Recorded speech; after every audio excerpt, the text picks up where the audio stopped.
We take you now to Abidjan, Côte d'Ivoire, where we have the African Cup of Nations. We did promise you live update, and we'll be connecting with our sport correspondent, Favor Itwa, who is live in Abidjan. All right, and we'll bring you update from Favor later on the show. But let's go straight to the action. For Tuesday, it was a dramatic scene there at the African Cup of Nations. The AFCON is really serving hot packages, end-to-end stuff. But let's start off from the defending champions, Senegal, who lived up to expectation with a perfect record. Senegal picked up a win in their match, of course, yesterday against Gambia, securing a 100% record in defense of their first title won in 2021. After a torrid first half, of course, a lone quality. A perfect record for Aliou Cissé's charges. Sadio Mane also came through for the Teranga Lions there, but we'll be hoping to see them, what they can bring to the table in the round of 16, already sealed for them. Now let's join up with also our sport correspondent, Favor Itwa, who is live in Abidjan to bring us update. Hello, Favor. How are you doing today? Hello, Favor. Can you hear me?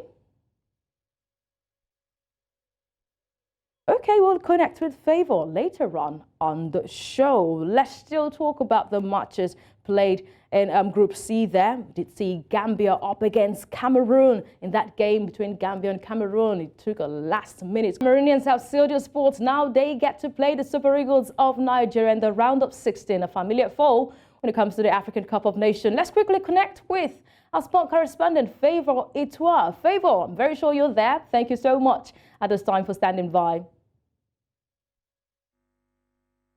Bonsoir, guys in the studio, Onyinyechi, Ogu-Obaroh, and not forgetting, of course, Babatunde Koiki. Good to have you guys, of course, and to join the show. Great to have you join us. Sunday Koike is not there, but I'm very sure I can do this as a Lone Ranger. Super Eagles round of 16 opponent has been confirmed. Favor, what do the players make of this revelation? Cameroon are a familiar foe to the Super Eagles of Nigeria. In fact, both clashes, that's the Nigerian side and the Cameroonians, they've been an heritage fixture at the African Cup of Nations. What do the Eagles make of this revelation? All right, before the draws, or rather the team were confirmed, the Super Eagles had knowledge of 3 teams they could possibly face: Senegal, Guinea, and Cameroon. Now, interesting thing to note amongst these 3 sides is the fact that first for Guinea is the side they played during the friendly match in Abu Dhabi before coming to the Nations Cup. For Cameroon, they've played a couple of times. Road to Russia 2018 in Uyo, they played, and Nigeria won 4-0. Away match, they got a draw. Fast forward to 2019, they won in a crucial game, came from 2 goals down to win that game and qualify to the next round. And therefore, Senegal, yes, it's been a long time, actually, but their football is not, difficult to understand or to know, considering what they've done on the continent and being the defending champions. So facing Cameroon for the boys, they know what is at stake. They know it's not going to be easy. They are a free-scoring side, but of course, when you look at their defense, they also concede number of goals. So it's going to be a big cracker, especially looking at the rivalry in the past for the Super Eagles of Nigeria and Cameroon. So we're expecting a very interesting matchup on Saturday. And also to note that Cameroon will be traveling from Yamoussoukro to Abidjan. And that would be like a plus for Nigeria, who, of course, have established a base in Abidjan, and they have their fans support them at their base. So the Cameroonians will have to go through the process of getting accommodation for their fans. The players will also have to acclimatize to the Abidjan weather, the Abidjan community. So that may just be a plus for Nigeria in terms of supportership and fan base right there in Abidjan. All right, it's a great one. I remember that 2019 encounter where Ojon Igalo and also Alex Uwebu came through for the Super Eagles of Nigeria. Talking about the Super Eagles, we hear that the media has not been allowed contact with the Eagles after that knockout qualification because the coach, according to the reports we hear, wants no distraction for the team. What other updates are we going to get from you, Favor, concerning the Eagles camp? All right, for the Super Eagles camp, they had a rest day on Tuesday. That is unlikely of what we know about Jose Peseiro. He loves training, he loves going about doing his job, but he gave the boys a day to rest. Then today and tomorrow we'll get to see training session, but it will be behind closed doors. So media will not be allowed in their training session. It could be a new tactic or deployment by the coach to ensure that, of course, the Super Eagles have less distraction. It could also be that they are planning something different for what we all know about the Super Eagles of Nigeria towards the group stage and what we've seen from the beginning of the tournament up until now. But also in the camp of the Super Eagles of Nigeria, Truce Ekong would wait to find out what happened today, because of course he did not partake in full training and he did not partake in the match involving Guinea-Bissau. Of course, he's not fully fit. And what we hear also is that lots of fans have been clamoring to have Kelechi Iheanacho on the team. In fact, we scooped that the player is not happy at the moment that he's here to get game time for the Super Eagles of Nigeria, having left Leicester City against all odds, against Marescu, the coach of Leicester, and then joining the team and is here to have game time. Is not happy at the moment. So wait to see how the coach will manage, what is happening in the team and with the players who have not tested action.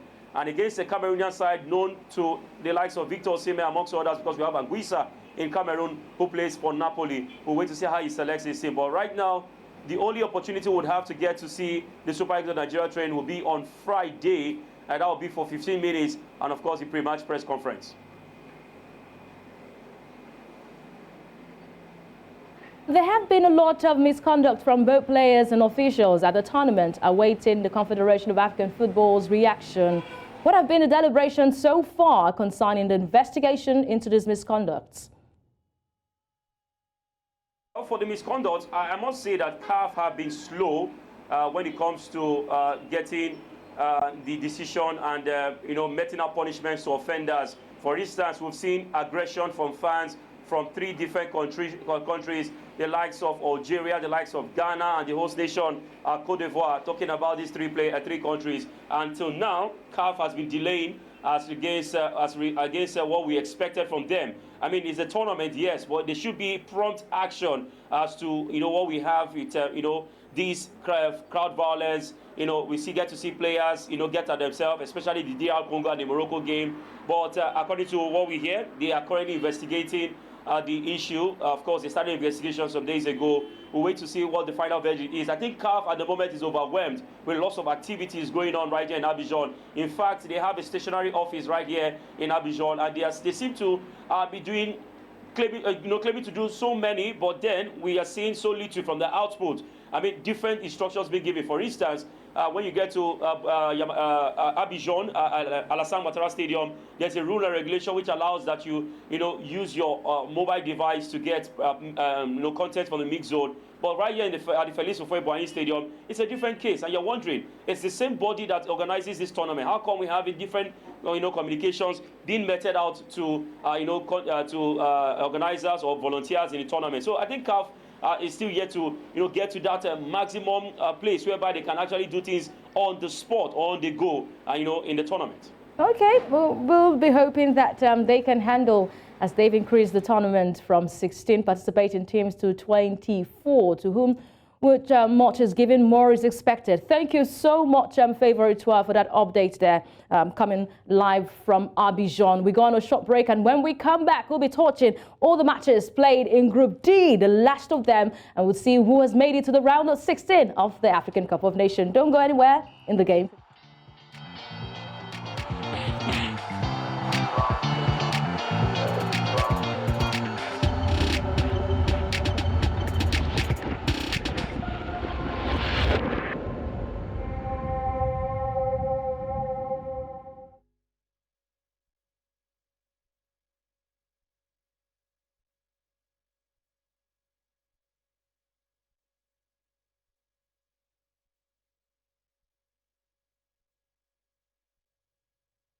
Hello, Dean.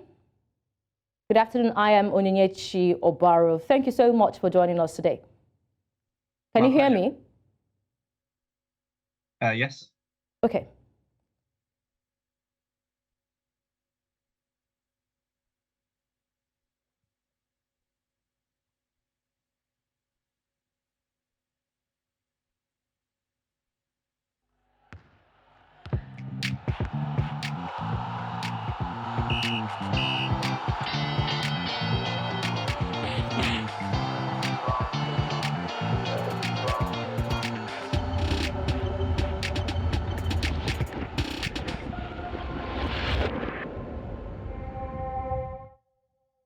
Welcome back. You're still watching In the Game. I am Onyinyechi Ogu-Obaroh. If you missed the first half of our show, you can follow, like our social media platforms like News Central TV. Do not forget, subscribe to our YouTube channel. Still on the African Cup of Nations and the updates there. Let's go to Group D. History was made, of course, on Tuesday night, where 2019 African Cup of Nations champions fell in the hands of course, and the likes of Mauritania. Now, of course, Algeria were thinking that they would make it all through to the round of 16 this time around, but we did see that we must give the flowers to the coach of Mauritania, Ammi, who defeated Ghana when he was the coach of Comoros sometime for the African Cup of Nations. And 2 years later, he's repeating this history once again against a 2019 champion. For the question in the hearts of many, what has happened to the 2019 champion? We have an Algerian sport journalist joining us all the way from London, UK, Dean Ammi. Thank you so much, Dean, for joining us on In the Game today. Pleasure to be here. It's a pleasure to have you. From champions in 2019 to 2 successive group stage exits at the African Cup of Nations, not to mention the failure to qualify for the last FIFA World Cup. Would you say the Algerian Football Federation and their team is in a decline at the moment? It's certainly in a dark period at the moment. Whether or not it's in a decline, I suppose, will remain to be seen with regard to qualifying for the next AFCON. Because how can we get the most points in the qualification, more than any other nation, 16 out of 18, to get to Ivory Coast, and once again fail to win a group game? This is extraordinary. The last AFCON game Algeria have won was the final in 2019. That's 6 group games without a win. It has to be a psychological problem. It has to be a mentality problem, because the players are there, the talent are there. But ultimately, what I would say is, when you win a tournament with a manager and most of the same set of players, is the hunger to go and win it again still there and go again? Because you know in the back of your head you've already done it. And I think that's what's cost us in the past 2 tournaments. Some of the fans of ignoring players from the Algerian league for the national team. And there have also been accusations that the Algerian FA and Belmadi were more interested in pursuing and acknowledging players with dual nationality, thereby weakening the team. How valid are these accusations against the FA and the coach? Well, obviously, naturally, there's almost a subliminal conscious that if a player plays for a European club, that it automatically makes them better. I don't think that's necessarily the case. I mean, look at some of the other results in the tournament so far. Look how many of the Mauritanian players play in CAF Champions League for their local club. It's all about getting the balance right. And we played with Dellahi on the left, who, of course, plays in the Algerian league. But I think ultimately Belmadi has been too loyal to some of these European squad selection will be looked at as a reason why. And that does once again lie with the manager, because he picks the squad. Okay, I would say there are some spectacular players who did not deserve the disappointing showings from the Desert Foxes. But let's fix our focus on Riyad Mahrez.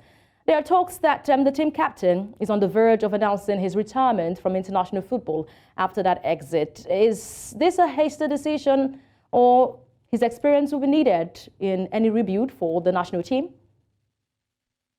Well, I can't tell you a single thing he's done in this competition, unfortunately. He has been ghosted. He has been absent. He was even dropped, let's not forget, in last night's game. He only came on because we were losing at half time. And I think 3 strikes and you're out. The last AFCON in Cameroon, the World Cup qualifiers, and this AFCON in Cote d'Ivoire, 3 strikes and you're out. I think Mahrez's time has done. I think even at club level, you look at him leaving Man City and going to the Middle East. I think that comes time to get some new blood in the team and build a new team with a new manager. Okay, we'll wait and see if that decision will be made by Riyad Mahrez. This exit brought a lot of reaction, and former coach of Ugandan Cranes, Militin Micho, made cryptic posts on X after the Desert Foxes were defeated by Mauritania last night. He said something, and I'll quote that. He says, "What you cooked in September, Almighty Allah served you in January." What do you think he meant by this quote? I think he's alluding to some of the qualification games where Algeria played against Uganda, and he was the coach of the Cranes at the time. And obviously Algeria stopped Uganda reaching the competition, particularly in the last qualifier, when our draw to Tanzania stopped Uganda making it to the competition. So this was going on for a little while when Uganda and Algeria played each other twice in the playoffs. And ultimately he feels that Algeria didn't deserve to beat Uganda in those games. So there is a bit of a hidden agenda behind what Coach Micho has to say. And clearly he feels karma has been served because of what's happened to Algeria at the tournament. He said at the time, after playing Algeria, that he didn't think we'd get out of the group again based off our 2 performances against Uganda. Well, let's see Algeria have Uganda again in the World Cup qualifying group. Of course, Micho is now the coach of Libya. But clearly a lot of people jumping on the Algeria bandwagon after back-to-back group stage exits because it hasn't happened before. And I hope it doesn't happen again. We'll be hoping that it doesn't happen again. The faith of Jamal Belmadi still hangs in the balance. What becomes of the coach now? Will replacing him stem the tide? And who can possibly replace him, Dean? Well, expect his resignation to be made official once the team arrive back in Algeria. He had a contract until the 20th. Look forward to that announcement made by the Algerian Football Association. Thank you so much, Dean Ammi, for sharing your thoughts today on the show with us. Thank you. Thank you.